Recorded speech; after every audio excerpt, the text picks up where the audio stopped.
मेरी सरकार रहती तो मैं ये काम कर लेता। मैं ये आपके माध्यम से पूछना चाहता हूँ, 2.5 साल सरकार में जब थे तो उन्होंने बताना चाहिए कि 2.5 साल में अपन ने क्या किया।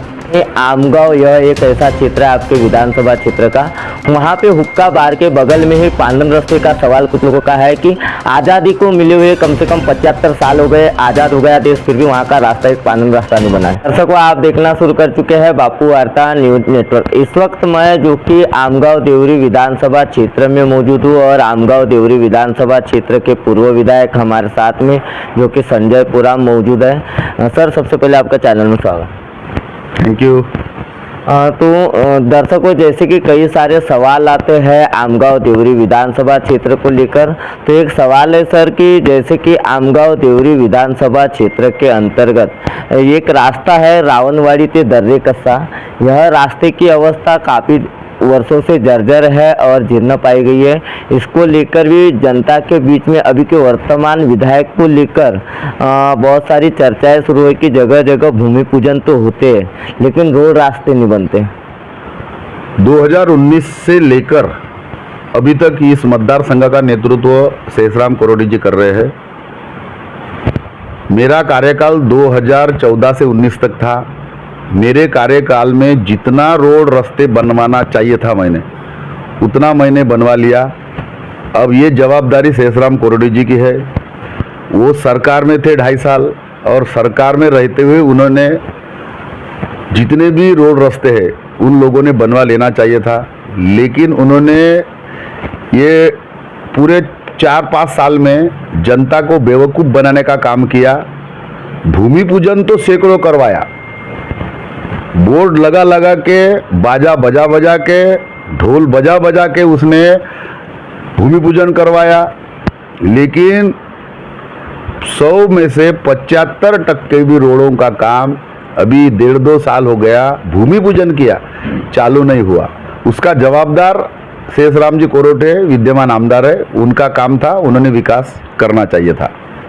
कई सारे ग्रामीण क्षेत्र के रोड रास्ते तो बनाए जाते हैं लेकिन कहीं ना कहीं आमगांव यह एक ऐसा क्षेत्र है आपके विधानसभा क्षेत्र का, वहाँ पे हुक्का बार के बगल में ही पांडन रास्ते का सवाल कुछ लोगों का है कि आज़ादी को मिले हुए कम से कम 75 साल हो गए, आज़ाद हो गया देश, फिर भी वहाँ का रास्ता एक पांडन रास्ता नहीं बना है।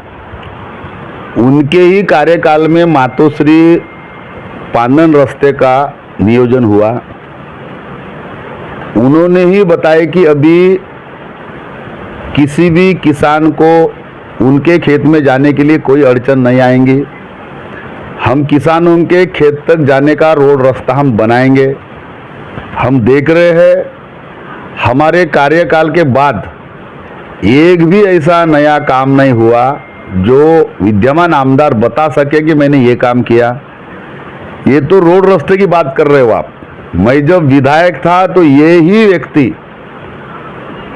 ढोल पीट पीट के लोगों को बताता था कि संजय पुराम कुछ नहीं कर रहा है, मेरे को चुन के लाओ, फिर मैं बेरोजगारों के हाथ को काम दूंगा, फैक्ट्रियां लाऊंगा, बड़े बड़े किसानों के खेत में पानी दूंगा। इस तरह का झूठा आश्वासन देख के वो खुद चुन के आया है। अब जो व्यक्ति झूठा आश्वासन देके चुन के आया है वो कितना काम करेगा। अभी उसको बताने के लिए अच्छा हो गया कि मैं सरकार में नहीं हूँ, मेरी सरकार नहीं है, मेरी सरकार रहती तो मैं ये काम कर लेता। मैं ये आपके माध्यम से पूछना चाहता हूँ, 2.5 साल सरकार में जब थे तो उन्होंने बताना चाहिए कि 2.5 साल में अपन ने क्या किया। अभी 2.5 साल होने के बाद अभी वो भाषण दे रहे हैं कि मेरे 2.5 साल के पीरियड में कोरोना था इसलिए मैंने विकास कर नहीं सका। अब मुझे ये बताओ, कोरोना ने बताया था क्या यहाँ के विधायकों को कि तुम विकास का काम मत करो? कोरोना अपने जगह थी, मान्य है, ठीक है कि देश में महामारी आ गया था, सब लोग संकट में थे, देश संकट में था, लेकिन उस पीरियड में भी कई विकास के काम हुए हैं। और अभी इलेक्शन का समय है, अभी 2-3 महीने में इलेक्शन लगने वाले हैं। अभी वो जनता को रिक्वेस्ट कर रहा है कि पश्चिम महाराष्ट्र में जैसे 2-2, 3-3 टर्म एक ही व्यक्ति को आमदार बनाते हैं, वैसा अगर आप मुझे बनाते हो तो मैं विकास करूंगा। अरे जब जनता ने तुमको चांस दिया था, संधि दिया था, समय दिया था, तो समय का तुमने दुरुपयोग किया। और अभी आप बोल रहे हो कि और मेरे को एक बार चांस दो। जनता समझ गई है ये ठगा आदमी है, ये ठगाने के लिए यहाँ से नागपुर से गोरेगांव से आमगांव विधानसभा क्षेत्र में आया है और अभी तक हमारे जनता को ठगाने का काम किया है। अब जनता उनके ठग में आने वाली नहीं है। जनता के बीच में एक सवाल था कि 1 साल बीत गए भूमि पूजन होने के बाद। भूमि पूजन तो 1 साल से हुआ है, बोर्ड गड़ाकर हो गया है, सारी चीज़ें हो गई है, फुक्की मिटाते आंबे तालाब यह रास्ता जो कि अभी तक के प्रलंबित है, रास्ता ही नहीं बना है, भूमि पूजन तो हो गया है। उनका कामच है भूमि पूजन करना, विकास कोसों दूर है। जो मेन काम है उस मेन काम से वो हट गए हैं। मैं 2014 से 19 के बीच जब आमदार था तो मेरे सामने संकल्प था, अभी भी संकल्प है, आने वाले समय में मैं वो पूरा करने की पूरी कोशिश करूंगा। जैसे कि पूरे विश्व में कचारगढ़ ये आदिवासी का श्रद्धा स्थान है। कचारगढ़ में लाखों के संख्या में वहाँ भक्त लोग आते हैं, गोंडियन बांधव आते हैं, आदिवासी बांधव आते हैं। उनको रहने की सुविधा नहीं है, पीने की पानी की सुविधा नहीं है, किसी भी प्रकार की सुविधा नहीं है। तो वो सुविधा अभी तक इसने करना चाहिए था, नहीं किया। उसके बाद जैसा दीक्षा भूमि को अ वर्ग का दर्जा दिया गया है नागपुर में, जहाँ डॉक्टर बाबा साहब अम्बेडकर ने दीक्षा लिया था, वैसे ही हमारे गोंडियन पहांदी पारिक उपार लिंगो, हमारे जो धर्मगुरु है गोंडियन, उन्होंने कचारगढ़ में दीक्षा लिया था। तो वो कचारगढ़ को अवर्ग का दर्जा देने के लिए मेरा काफ़ी दिनों से प्रयास चालू है। उसके तरफ भी विद्यमान आमदार ने ध्यान नहीं दिया। उसके बाद सालेकस्सा तहसील में कुआढास मध्यम प्रकल्प है, जिसमें कम से कम 1000 हेक्टर किसानों की जमीन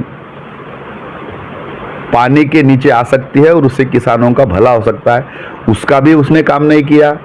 इधर देवरी तहसील में भी बताया कि मैं इधर जमीन लेऊंगा, वो महाका करके गांव है ककोड़ी की तरफ, वहाँ के भी आदिवासियों को चूतिया बनाए कि मैं वहाँ जमीन लूँगा, वहाँ फैक्ट्री डालूँगा और इधर के आदिवासियों को बड़े पैमाने पर काम दूंगा। ऐसा कुछ नहीं किया।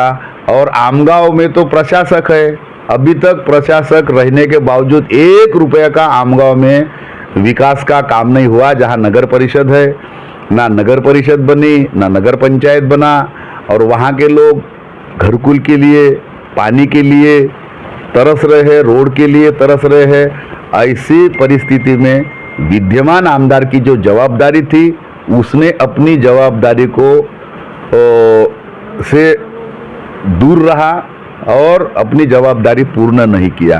और अब बोलता है कि मेरी सरकार नहीं है तो मैं क्या करूं। तो दर्शकों, हमारे साथ में पूर्व विधायक संजय पुराम मौजूद थे। इन्होंने काफ़ी सारी जो कि बातें हैं विधानसभा क्षेत्र को लेकर बताई है। दूसरी ओर देखा जाए तो विधानसभा क्षेत्र में कई जगह तो भूमि पूजन हो गए, लेकिन भूमि पूजन सिर्फ नाम पर हुए है, रोड रास्ते आज भी नहीं बने।